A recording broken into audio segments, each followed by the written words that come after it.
good evening, good evening, everybody, and welcome to another episode of Conversations with Whiskey Blue. And Eric too. Hey, Eric, how you doing? I'm good. How are you? I'm doing okay. I'm hanging in there. A little under the weather today, but Are you you? can kind of hear it in my voice, and I've had a very bad headache, but I'm hanging in there. That's good. Yep, what you been up to? Uh, Same old thing. Just painting and doing my daily stuff. How Okay. about you? Um, Same old thing. I went out and did driving today. Um, and then I got up to my 20 trip so far. So after that, I said, let me go home and just go to bed. So I came in and I laid down, took some medication to try to ease this headache and everything like that. But everything's going well. They say every day above ground is a good day. Right. Yep. What are we talking about tonight? What do you want to talk about? Because Well, I'm gonna follow your lead tonight. I do a whole lot of talking, but I'm following your lead tonight. so you put it all on me tonight, huh? Yes, that's a Uh, good thing. well, I think we can revisit some of our previous conversations, like homeless, resources in our area, and whatever else. I don't know. Okay. All right. Well, sound like a plan. Is there anything going on in the news that you're familiar with?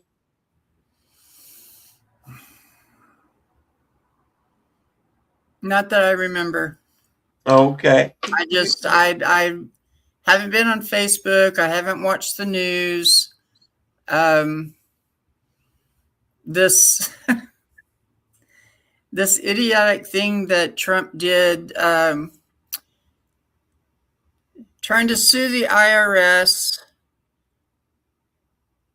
They dropped that, and then his attorney, the Department of Justice attorney, um, decided that they would settle. So they gave him, I forget how much. It was, I forget. I want to say billion, but it may not have been that much. Um, so that he could compensate the January 6th rioters, um, which seriously, that's. I mean, what the hell are you thinking? They were rioters. They don't need compensation. They did what they did, and some of them still need to be in jail. Uh, So that's one thing that I remember reading about. Of course, we're still at war, and apparently his trip to China didn't go very well. I have been keeping up a lot. Maybe that's a bad thing. Maybe it's a good thing. I don't know. But I haven't been keeping up a whole lot with the news at all. It's depressing. I mean, it's a shit show right now, and it infuriates me. So let's talk about something else. All right. Um, let's go back and talk some about homelessness. And Okay. one of the things that I always want to put out there is that everybody's homeless story is not the same. You know, you have different homelessness, but different ones have different reasons why they're homeless. Some people, it's hard to say this, but I kind of think some people want to be homeless. You know, Right. because they don't want some. One reason is because they don't want the responsibility. Um, but contrary to popular belief, it says when I looked online about the myths, you know, and everything. It's one of the things that says myth number one. It says homelessness is a choice. So some people believe homelessness is a choice. Contrary to popular belief, it says no one chooses to be homeless. Homelessness often results from a combination of structural factors like lack of affordable housing, economic hardship, and systemic issues, as well as personal circumstances such as domestic violence, family breakdown, illness, or trauma. Some people may appear to adapt to homelessness, but this is not the same as choosing it. So if that is the case, then what I just said, I need to X what I said based upon that. That people don't choose to be homeless, but people adapt to homelessness. What is your feedback on Excuse me. I agree. Some people do not want the responsibility of maintaining a home, maintaining the bills, just maintaining the responsibility. Um, they don't live a, for lack of better words, a traditional life. Um, I have known a couple of people like that when I lived in Austin, Texas. Um, they chose not to be in a home or an apartment. Um, I don't know exactly what they did in the winter because even in Austin, Texas, I mean it was cold in the winter and we did get snow on occasion. Um, so I know for a fact that there are some people that choose not to or choose to be homeless rather than having the stress of um, the responsibility of keeping a roof over their head. Um, and like you were saying, on the other hand, there are those that something happens, something traumatic, a loss of a job, or a family member that was the main breadwinner. Um, medical bills is a big one. Um, so yeah, not everyone's story is the same. I think we all walk a different path in this life, and to each his own. I mean, for those who want help and don't want to be homeless, we've talked about this before. There are resources available, especially here in Champaign. Um, and I know there's resources across the nation, so it's not just Champaign that can help people. In any state, you can find some kind of resources to help you put a roof back over your head, put food on the table, and get back into society, if you want to phrase it that way. I don't know. that? Right. So, so I guess maybe, like I said, based upon this particular piece that I'm reading from, um, that says that it's a myth that homelessness is a choice. But what they're suggesting is that um, it some people may appear to adapt to homelessness, but this is not the same as choosing it. So I guess what they're saying is that people become homeless not because they choose it, but once they become homeless for whatever the reason, be it mental health, be it domestic violence, be it family breakdown. Um, Definitely that was it for me, family breakdown. You know, whatever it is that causes a person, be it trauma, illness, or trauma, or personal circumstances, no one actually chooses to be homeless. But once they are homeless, they begin to adapt. There are people who adapt to the homelessness, and I guess that's another way to look at it. You know, I'm grateful myself that when I became homeless, um, I didn't adapt to the homelessness. You know, I wanted a home, and I began to do what search out the resources that were there, but at the same time, it's very, very true that I had to want something better or something different. So even when I got the resources that I got, they were um like dots, you know what I mean, connecting the dots and navigating through that process to getting back into a place of being home. You know what I'm saying? But it wasn't easy, and it meant that I had to do some work because even if there are resources that you reach out to, you have to actually do the work.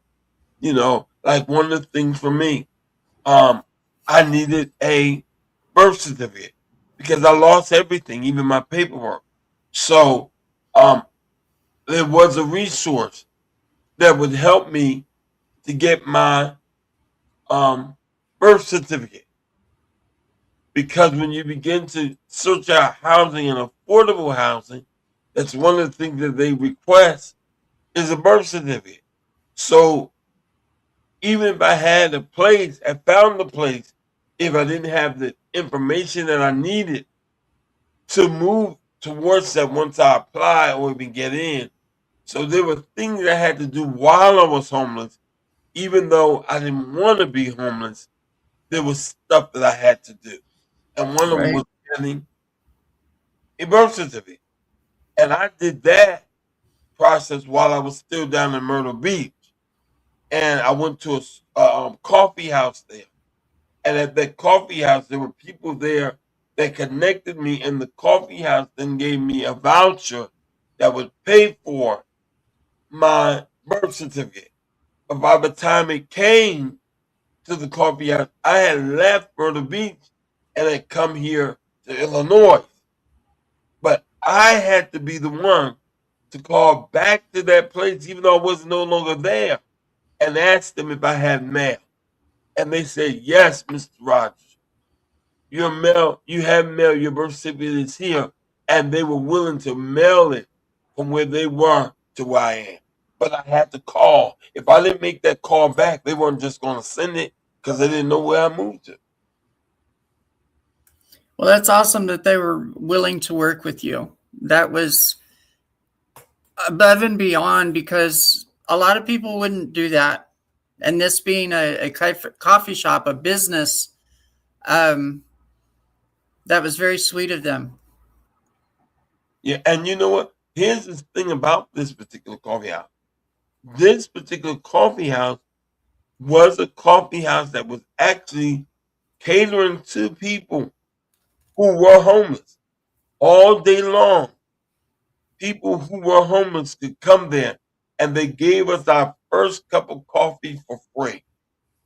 They had other things that was going on there, but they were literally serving, in many ways, the, the homeless population. You know, Right. I don't know exactly what all they did, but I do know when I went, even at the tables, I was sitting with people, and most of the people there, some were staying in the same shelter that I stayed in. You know, but I'm grateful that that was a resource, and so I would say to people, if you find that you're homeless and you need a birth certificate, or you need to get a um a social security card, is also important. If you don't Yeah. have one, you need to get one. But here's the thing about it, and here's one thing I found out, because I had a social security card, but I had laminated it, and I found out that it's illegal to laminate, and that if you go someplace that needs your social security card, if it, even though you have it, if it's laminated, they can choose not to accept it because that's Right. considered illegal. Yeah.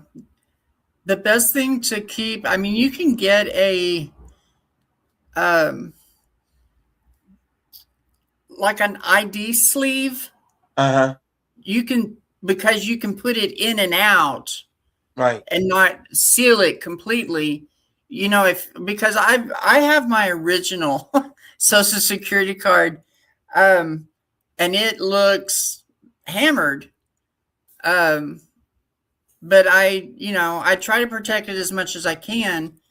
But yeah, I read that years ago where you're not supposed to laminate your social security card because I had actually thought about doing it, just because it was getting so old. But don't do that, and figure out a way to protect it because you do need that. Right. Um, And I for think that's just just some good information for people to know, even if you're not homeless. Even if you're not homeless, please know that if you have laminated your social security card, go ahead on and order another one now, and don't laminate your new one. right. Get a plastic cover sleeve that it slides in and out of, but don't laminate it. But go ahead and get it now, because again, no one knows when they may find themselves homeless. So even your very important papers like your birth certificate, make sure you have that. Make sure you have your ID. Make sure you have a social security card that's not laminated. Those are just some things. And it was good to know that particular coffee house, because you need an address. And when you're homeless, you don't have an address. So you need some place that you can put as an address. And I was grateful that they allowed me to use their address. Now when I was at the shelter, I was sitting at the shelter. Um, but the good part about it is that the coffee house allowed me to use their address to receive my birth certificate. So that's The good too. shelter wouldn't let you use theirs. They did let me use theirs as well, but I don't know what it was why I didn't. I think it was because I knew I was about to leave the shelter, so I actually had them send it to the coffee house Okay. because I was about to make that transition from Myrtle Beach up to Kankakee. All right. So it Um, actually worked out good. Hi, Veronica. Hi, Veronica. Veronica's back with us. Um, And we well, have some other people with us too. Shout out, say your name, say something so that we know that you're there. right. Um, Luckily, I don't think I've ever been in that situation. I know I've had to replace my birth certificate several times because I keep losing them. Um, excuse me. When you put something up to keep it safe and then you forget where the hell you put it? Right, Yeah, I'm good about that. So, um, and of course, that costs every time. Um, so, yeah, get all your paperwork together. Get a legal ID, your birth certificate, your social security number. If you are homeless, they do, some of them do require you to have a physical address, not a post office box. So I don't know how exactly you would work on that unless you knew somebody in your area that would do that. Um, Luckily, I've never been in that situation, but it's important to have all of those papers together anyway. Just as humans, I mean, you at some point in your life, somebody's going to ask for one of those or all of them, whether you're applying for, say, food assistance or housing or shit like that. right. So, And and here's another resource. And then I don't think this is just for if a person is homeless, but definitely here and where I was in Myrtle Beach, they had a soup kitchen. So if you find yourself homeless and you need meals, check out to find what the local soup kitchen is. You know, they may have different names, you know, but I do know that here in Champaign, it's called the Daily Bread Soup Kitchen. And you can go to the Daily Bread Soup Kitchen to get meals. But again, you don't necessarily have to be homeless, I don't believe, to go there, just if you're hungry. Because we're living in a period of time where inflation is so high and everything is so high. Even people who are homed sometimes need a food pantry or need to go get a hot meal or something like that. And the Daily Bread Soup Kitchen here in Champaign is one place where you can go. And then I know that there's another church that I have to find out the name, but I've been there myself every Monday night. I want to say they call it the Soul Cafe. And I know the name is Pastor Lee. I just don't remember the name of her church. But they give hot meals. And again, it's not just for the homeless. It's for people who need a meal. You know, you can go there and they feed you good meals. So that's another resource to look out for. Right. I immediately thought of, with things being so expensive and some parents having a hard time buying groceries, that also have children. I want to give you a scenario right quick. If those children are hungry, you take them, you swallow your pride and take them to get a meal.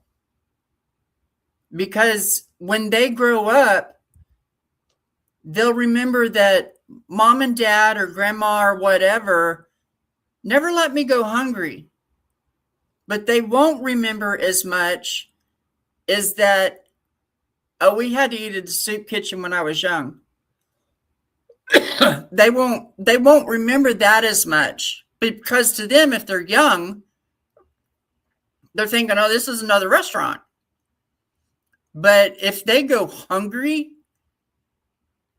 a lot, they will remember growing up hungry more than they will remember the soup kitchen. So swallow your pride and feed those children. That just, ooh, that one's very touchy with me. I mean, that feed the children. You have to keep, and I think about how many people throughout life who had very little, very little. But as a family, they were strong. They stuck together. My grandparents come to mind. My mother was the eldest of seven children. She was the only girl. My grandfather and grandmother, I don't think grandmother worked very often, if at all. So my grandfather was the main breadwinner. And on the other side, my father's side of the family, they used to joke because my mother and her brothers and parents lived on a hog farm. And I visited that hog farm at one point. So it was quite interesting. Excuse me. But to my father's side of the family, that was humorous that my mother and her brothers had to grow up on a hog farm. Why?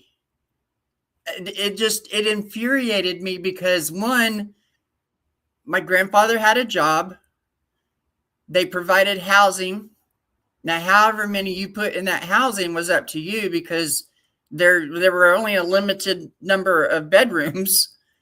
And as poor as my grandparents were while my mother and brothers were growing up, they didn't go without. So it just, but they didn't have a lot. Um, but they were a strong family unit that even as they got older, you hear about, well, I haven't talked to my sister or my brother in 5, 10 years, stuff like that. While they were growing, or once they grew up and everybody married off, they still kept in contact because that hardship when they were younger really brought them together rather than pulling them apart. So, anyway, back to feed your children. They'll remember you making sure they have food more than, or they'll remember you having made sure they have food unless they don't have food, and then they'll remember that more. Does that make sense? It makes a whole lot of sense, Eric. All right, I'll shut up. Yeah, I mean, it makes a whole lot of sense. And one of the things I want to just touch on about the Deli Bread Soup Kitchen, we're talking about some places in Champaign County because we actually live here. But wherever you're staying, these are some places that you can probably find some kind of resource because the Deli Bread Soup Kitchen is about public services and government. It's under public services and government in Champaign, Illinois. So they get some kind of funding from the government so that they can do and feel and be that resource that they are. And if you go to their page, it doesn't even say for the homeless. It says feeding the hungry of Champaign, Urbana. You know what I'm saying? Right, So you don't have to be homeless. But if you are homeless, you still don't have to be hungry. And that's right, what we want to help let you know. You may not want to be homeless, and you may not always get the meal that you want while you're homeless or when you're hungry, but there are resources out there so that you don't have to starve and so that you can get a meal. And that's something that's good to know because let me tell you something, Eric. Before I actually became home and got my apartment, which I'm so grateful for my apartment, but I didn't need much of a food pantry. You know what I'm saying? And I didn't need because I had a place like GCAP that I was able to stay and I was getting a monthly check, SSI. And so I was able, because I didn't have to pay rent, I was able to buy stuff that I needed, as well as I got food stamps and as well as I got help from CUPHD because I made sure I be positive get that a voucher that I get every month. You know what I'm saying? And then GCAP gave monthly cards as well, and that helped. But now that I have a place, I have to pay rent. So when I went to GCAP this month, I definitely used the pantry.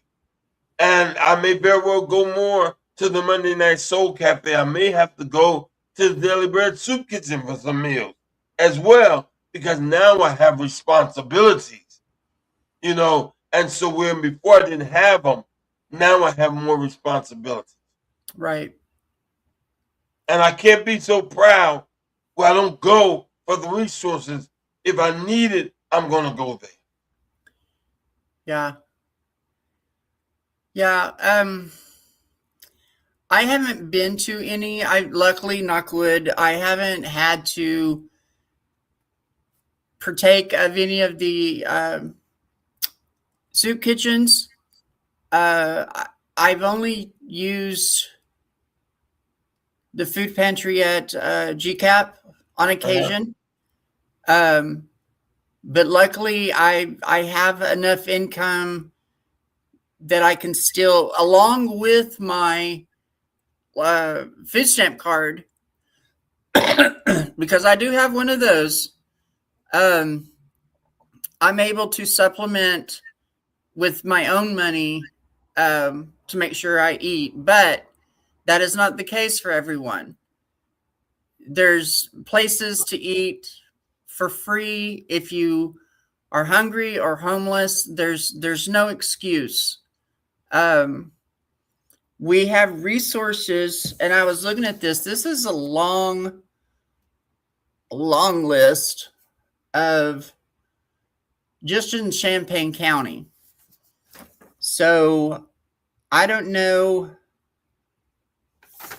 Do we want people to email us and ask for the list? Or do we Well, really want to sit here and read everything off?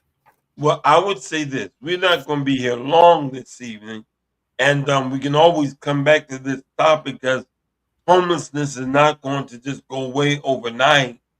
Um, but Right. what we will do, I think, which would be good, is let's talk about some of the resources for the homeless and the hungry in Champaign County. And then for those of you that are not living in Champaign County, if you ever need any of these resources, then check them out in your particular area. If you're local where we are and you want the list that we have, then you can email us and we'll make sure that you get it as well. We can do all of the above. But for right now, let's go through three of the resources for the homeless and the hungry in Champaign County. Because Champaign County offers a variety of resources for the homeless and the hungry. And I'm glad that they make a distinction between the homeless and the hungry. Because every homeless person is not necessarily hungry, and every hungry person isn't necessarily homeless. So they offer a variety of resources from emergency shelters to food services and all of that stuff. So let's talk about maybe two or three of them tonight, Eric, and then we'll close out our show. Okay. Well, in Champaign Urbana, 3 food pantries. The first one is Church of the Brethren. It's at 1210 North Neal Street in Champaign. It says call Monday to Wednesday and leave a message with the names and ages of everyone in the household. Pickup is Thursday and Friday. Now their phone number is 217-356-3852. Okay, there's Yeah. one. Cornerstone Food Pantry is at 1101 East Colorado Avenue in Urbana. It says last Sunday of the month, 1 p.m. to 3 p.m. They do deliveries upon request for individuals who are bedridden, disabled, or otherwise unable to pick up groceries. Excuse me.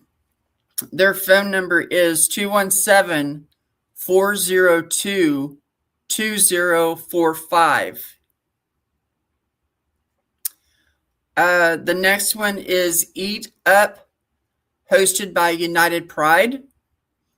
It's at University YMCA in Champaign at 1001, so that's 1001 South Wright Street, WRIGHT, Suite 121. Everyone is welcome, regardless of LGBTQI status or county. Okay, so there's one that people could come from out of Champaign County to get. It doesn't give their phone number, but if you have the address and you know where the university, it's on the university campus at the YMCA. So if you have any questions, email us and we'll try to help you. So there's top 3 of Champaign Urbana. Well, that's some good We also information. have Mahomet, Rantoul, Tolono, and Gifford.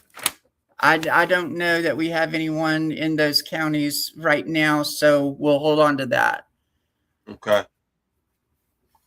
And just So, so you know, we're just trying to give information that if you're watching this or know someone that's experiencing homelessness or being hungry or both, we just want to give you this information. We want people to know that there are resources and that you're not alone.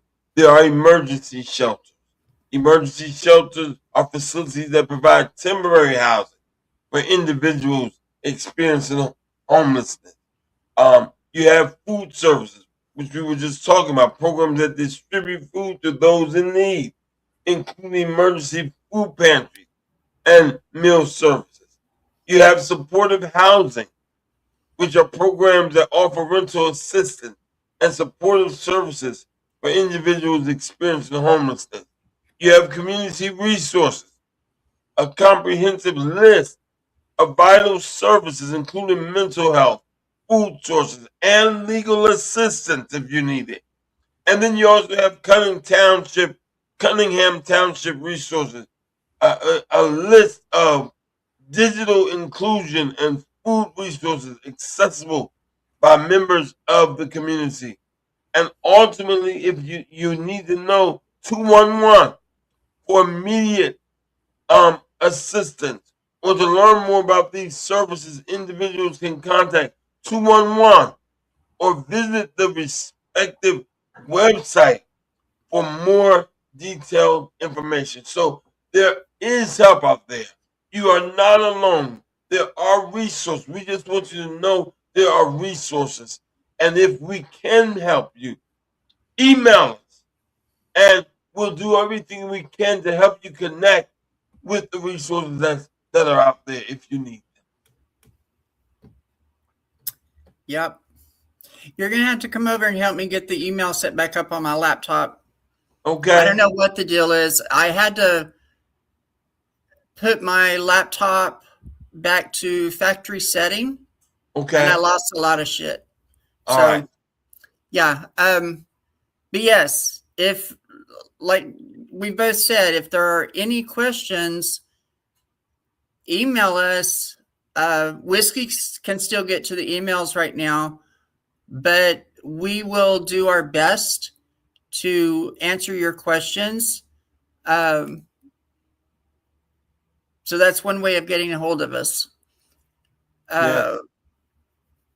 let's see, it's conversations. Here it comes. I'm reading it.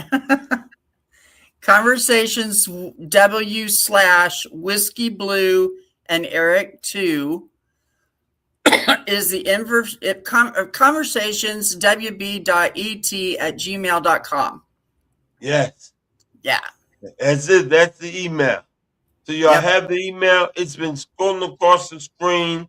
It also scrolls across the screen that every donation is appreciated because we pay for StreamYard every month to use this particular StreamYard to bring these podcasts to you. So if you ever want to be a blessing or send a donation, they are appreciated. We don't push about money, but we just want you to know that Mhm. if you're ever led to donate, that your donations are appreciated and that they will go towards a good cause. You reading the bottom of the screen. I was. So eventually we will get an email specifically. Well, we have the email for conversation with Whiskey Blue and Eric too, but we need to get everything set up for Cash App for us as well. And we're gonna work towards that getting that done also. So Okay. we'll do it. We're slow moving, but we're moving. Yeah. We still have a lot to talk about. So Yes.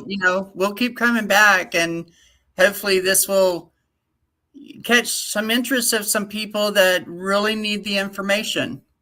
I mean, this is not strictly an LGBTQI channel, although I think we both fit in that category. This is for Speak for anyone. yourself. Speak for yourself. uh, but this is for anyone who needs help. Um, I think I don't know about you, Whiskey, but for me, when you mentioned doing this, one, I felt honored. Um, Two, I thought it was an excellent idea because being both of us being transplants to Champaign, Illinois, um, I mean, we had to look for the help, but once we found it, they helped without question. Yeah, They really made uncomfortable situations much more easy to deal with.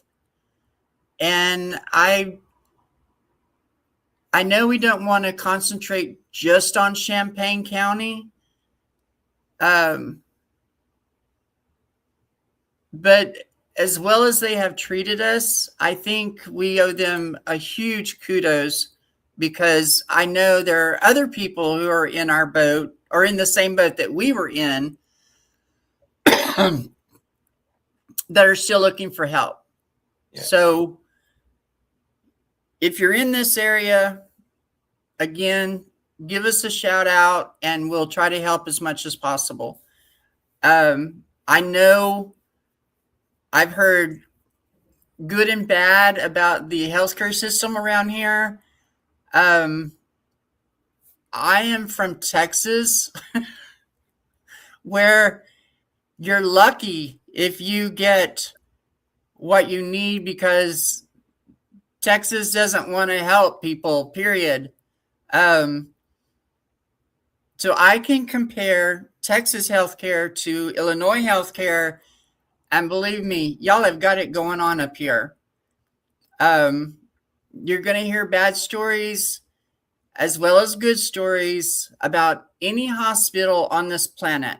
So, yeah, I'm sure there's some negative, but for a transplanted person, top notch, top notch.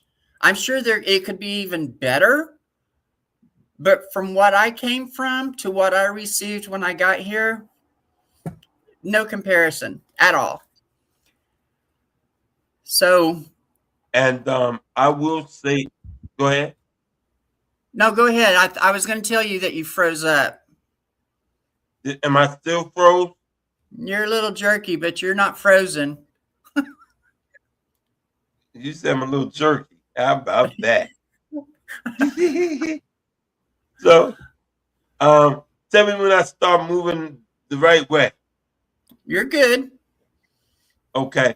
The other thing I want to say to people is like Eric is a transplant from Texas, but I have lived, born and raised in New Jersey, lived in New York City between Manhattan and the Bronx for many years.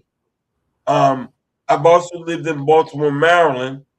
I worked with John Hopkins and the Greater Baltimore um, Council and everything like that for that deals with people who are living with HIV.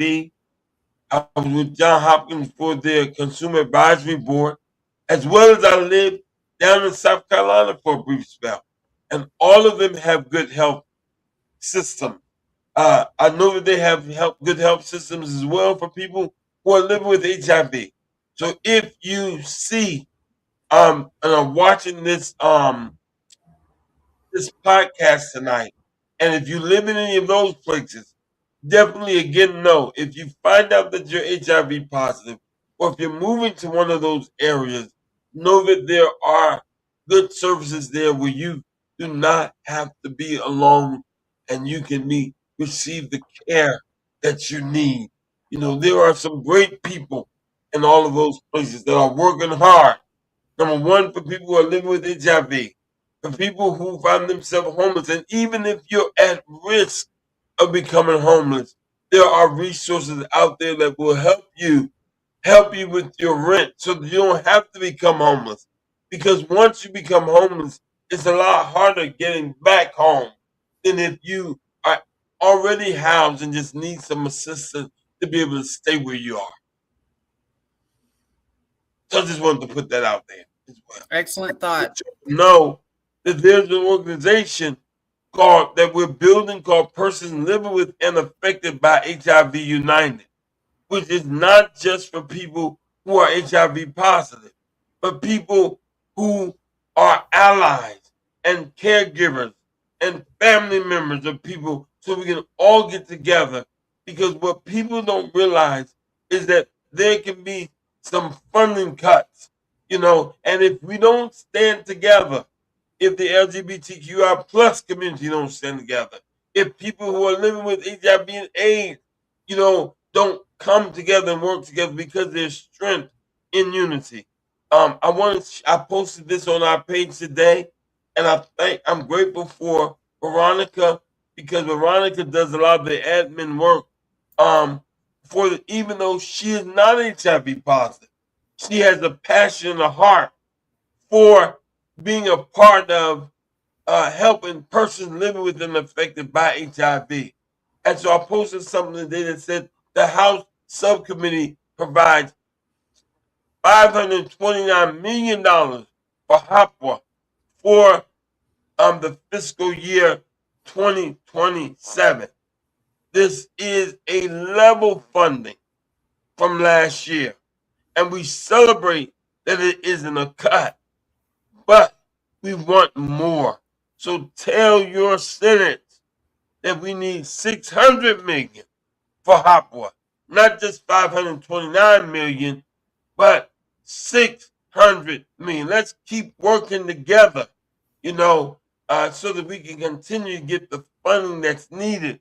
Because though this particular segment was about homelessness and people being hungry, this is talk soup tonight. And one of the things that's so important is that we do everything that we can, because HIV is not just another chronic disease, even though many people have said that now because of the way that science is working, and because of the medication being the way that it is, but still, it's not just another chronic disease. And we Right. need the funding to keep people, because housing is also health care. Talk to me. Right. I know I said a lot.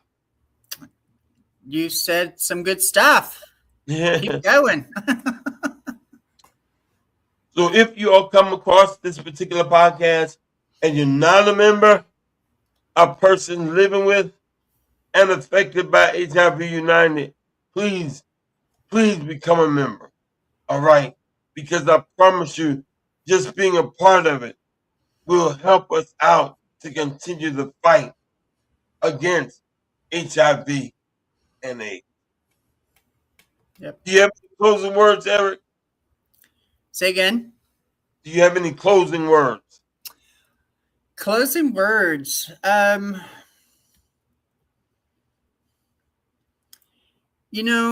know things for the average person um,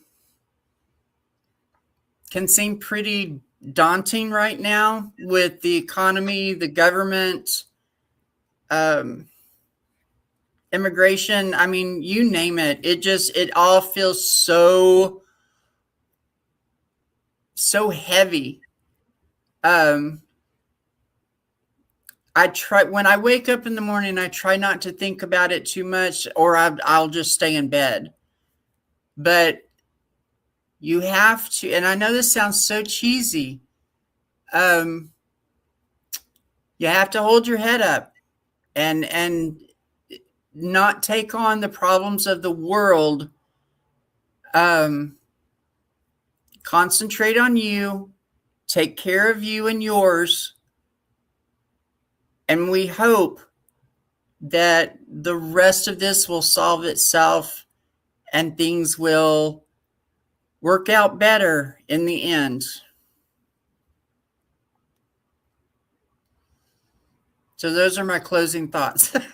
Well, to everyone who tuned in this evening to Conversation with Whiskey Blue and Eric too, we just want to say to you, thank you. Thank you Thank very you. much. Thank you.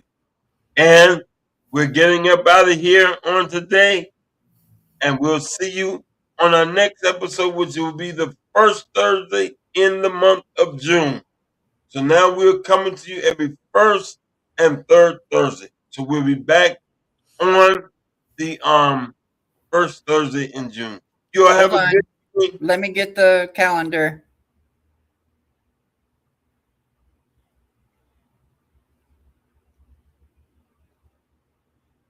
Eric's about to tell us The what that first is. Thursday is going to be the 4th of June and the 18th of June. So June 4th and June 18th. That's the first and the third Thursday in June. We look to see you all back when we come back. Y'all have a good one. Love, respect, kindness, peace, and unity. Let's keep it up. Thank you, Eric. Thank you.